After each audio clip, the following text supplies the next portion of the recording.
Amigas y amigos, bienvenidos a Controversia TV. En esta ocasión con un capítulo muy especial conmemorativo de los 75 años de la matanza del Seguro Obrero. En función de esto, hemos querido invitar a don Germán Bravo Valdivieso, ingeniero constructor naval, director de la Academia Naval y Marítima de Chile y autor del recién publicado libro Masacre del Seguro Obrero, a la luz de las investigaciones de la Cámara de Diputados y del Juzgado Militar. En función de eso, don Germán, bienvenido, muchas gracias por participar. Estamos como siempre junto a Fernando Salle, ingeniero civil, y don Pedro Benovíes, antropólogo. Entrando en materia, junto con agradecer su participación, quisiera leer el prólogo y una pequeña reflexión respecto de lo que usted dice. Si bien es cierto que han existido muchos otros hechos de sangre con una considerable cantidad de víctimas, ellas han sido el resultado de un enfrentamiento a veces desigual, pero enfrentamiento al fin y al cabo. Y que lo ocurrido el 5 de septiembre de 1938 se trató de un asesinato a sangre fría con personas rendidas. ¿Qué lo motivó finalmente a escribir esta obra, que es 2 semanas, 3 semanas de edición? Sí. Bueno, buenas tardes. Como digo en el libro, llegaron a mi mano, mis obras anteriores, mis libros anteriores se refieren más a la historia naval y a las relaciones internacionales de Chile. Pero por X circunstancias llegaron a mi mano dos documentos de gran importancia. Uno de ellos es la apelación al juicio que siguió, al segundo juicio del juzgado militar, porque hubo 2 juicios del juzgado militar, como pueden ver ustedes en el libro, que mi padre era secretario auditor del ejército, secretario abogado, y estos papeles los guardó mi madre muchos años, porque murió mi padre y un día me los regaló. Y el otro es la comisión acusadora de la Cámara de Diputados contra el presidente Arturo Alessandri. Y eso llegó a mis manos porque uno de los diputados nazistas, los 3 diputados nazistas que hubo en Chile, que eran Fernando Guarelo, Gustavo Vargas Molinares y Jorge González Fomaré, el hermano de uno de ellos, pariente de mi señora, me regaló una copia. Acusación que no pasó a mayores porque la mayoría de la Cámara de Diputados no permitió el juicio a Arturo Alessandri. Con estos 2 papeles en mi biblioteca yo pensaba que eran muy importantes darlos a conocer, porque bueno, el día que me muera los que no vivieron esta época pescarán estos papeles y los botarán a la basura. Entonces era importante aclarar ahí y desmentir un poco o desmitificar muchas de las cosas que se han dicho de la matanza. Para los televidentes, ¿podemos recordar qué es lo que ocurre exactamente dentro de la Torre de la Sangre? Bueno, eso está ahí en todos los...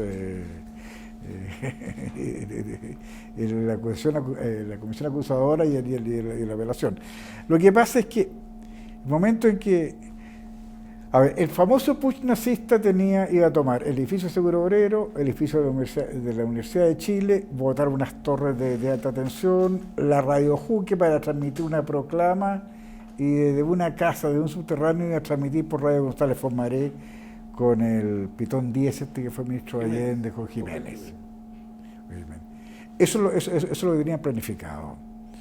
Le han buscado después tanto detractores como gente que ha apoyado esto, montones de intervenciones poéticas que querían la Universidad de Chile porque era la cultura, querían el edificio del Seguro porque eran los obreros, pero no.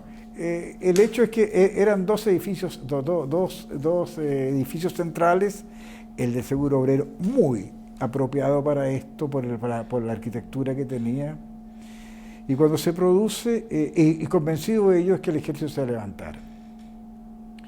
El momento en que se produce la toma de la Universidad de Chile y Alessandri pide un cañón del regimiento Tacna, y el regimiento Tacna bota la puerta, entran y los toman presos.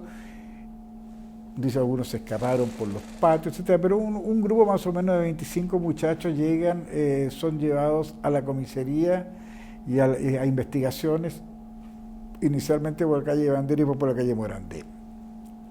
Paralelamente a esto, otro grupo se había encerrado en el edificio de Seguro Obrero, pero el edificio de Seguro Obrero tiene la gran escala que sube hasta el 6º piso y después son escalas laterales. Y ellos se habían atrincherado a los pisos superiores con muy pocas armas, tenían muy pocas armas, con pocos víveres, esperando nomás el levantamiento del ejército. Y de ahí empiezan ellos a defenderse. El momento en que llega el regimiento Tacna, ven que sí, produce el sitio del edificio en vez de apoyarlo, se dan cuenta y sin rendirse levantan banderas blancas. Eso es y ese momento en que estos muchachos rendidos en la universidad iban a investigaciones y habían pasado a la oficina de LAN, que estaba en Agustina, esquina Morandé, cuando un oficial corre y le dice que devuelva, se vuelve y los meten al seguro. Ahí los meten en una oficina del 5º piso, es decir, entre los pisos superiores y los pisos anteriores habían 2 o 3 pisos que la tierra de nadie. Pero eso es por orden de Alessandri. Y eso lo reconoció Alessandri en su discurso de esta noche. Y ahí mandan los parlamentarios. Mandan 2 parlamentarios a ver arriba tratan de comunicarse por radio, ven que no tienen comunicación posible, González Formaré, y por último deciden rendirse. Hasta ese momento el único muerto era Gallmeier, que era uno de estos nazistas que se asomaba por la ventana a tirar ¿qué bomba era? Eran unos tarros con cierto explosivo adentro, unos para abajo, cuando recibe un disparo. Era el único muerto que había en ese momento. Entonces le ofrecen que se rindan, que entreguen las armas y que bajen rendidos. Y en el momento en que entrega las armas, baje rendido, en la escalera los acribillan. A todos los de arriba. Los otros estaban encerrados abajo. Y después de acribillarlo a todos, sacan a los que tenían abajo y los acribillan a 2 pisos más abajo. ¿Cómo se explica la brutalidad? No, eso es una brutalidad, es una cosa que no hay ninguna mente normal que pueda imaginarse una orden así, que pueda imaginarse lo que pasó. Entiendo que usted tiene una opinión distinta a la que tuvo su padre, Leonidas Bravo, respecto de que usted ha llegado al convencimiento de que efectivamente hubo una orden desde el gobierno para que los mataran a todos. Es decir, mi padre en su libro, Lo que supo un editor de guerra, dice que Alessandri no dio la orden, como efectivamente no la dio, son sus palabras textuales.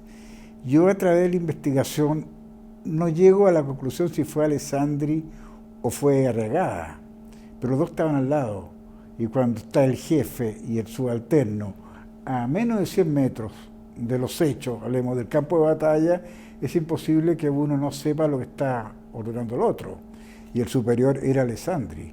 Entonces yo no soy tan claro como para decir no fue Alessandri. Yo tengo mi seria duda si fue Alessandri o fue la actitud de Arriagada, que estaba como enajenado ya al pensar que el ejército podía tomar sumaron la situación y que iban a ser los triunfadores y no los carabineros. O a lo mejor fueron los dos que dieron la orden.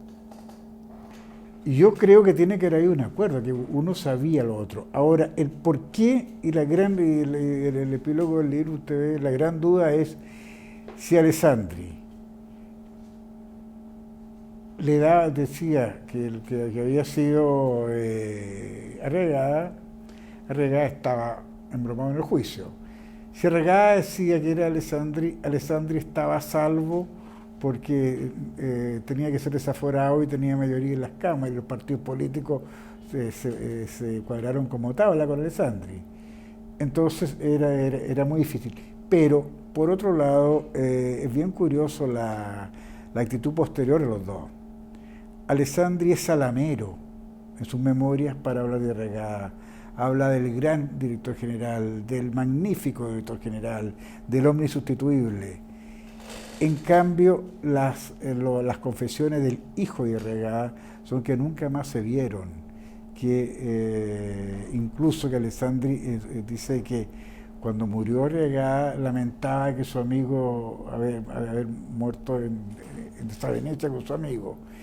Entonces hay dos posiciones que son bastante contradictorias. Si usted ve el libro al final dice, bueno, ¿cuál fue de las dos? No puedo decir textualmente, este o este otro dio la orden. Pero de acuerdo a su investigación, don Germán, ¿estaríamos más cerca de qué? ¿De una orden de Arriagada o de Alessandri? Yo pienso que de Alessandri.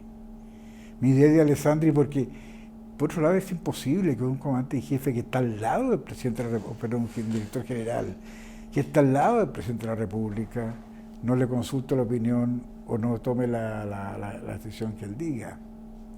Don Germán, estamos frente a un hecho que ha producido mucha controversia histórica, tanto en la época como posteriormente. ¿Cuál cree usted que son las principales consecuencias que tuvieron estos hechos del 5 de septiembre de 1938, la masacre del Seguro Obrero? ¿Qué efectos políticos produjo y qué efectos produjo entre la gente a partir de ahí? Es decir, el principal efecto político es evidentemente la subida del Frente Popular, sin ninguna duda. En la elección presidencial, Ros no tenía por dónde perder. A pesar que Alessandri no quería mucho Gustavo Ros como candidato, Alessandri quería un candidato, quería Emilio Belli, un candidato que lo pudiera manejar, no le gustaba Gustavo Ros, pero Gustavo Ros, empecinado como era el candidato y no tenía, y con los votos que tenían los partidos de liberal y conservador ese tiempo no tenía por dónde perder. Aguirre Cerda, el Frente Popular, había que ver que el Frente Popular, que había nacido por indicaciones de Moscú, lleva de candidato a Pedro Aguirre Cerda, que era no era partidario del Frente Popular, y que buscó el candidato más derechista, o sea, menos de las ideas de ellos. Y Ibáñez sí, no tenía ninguna posibilidad. Entonces, la elección iba a ser un paso nomás para la elección de Gustavo Ros.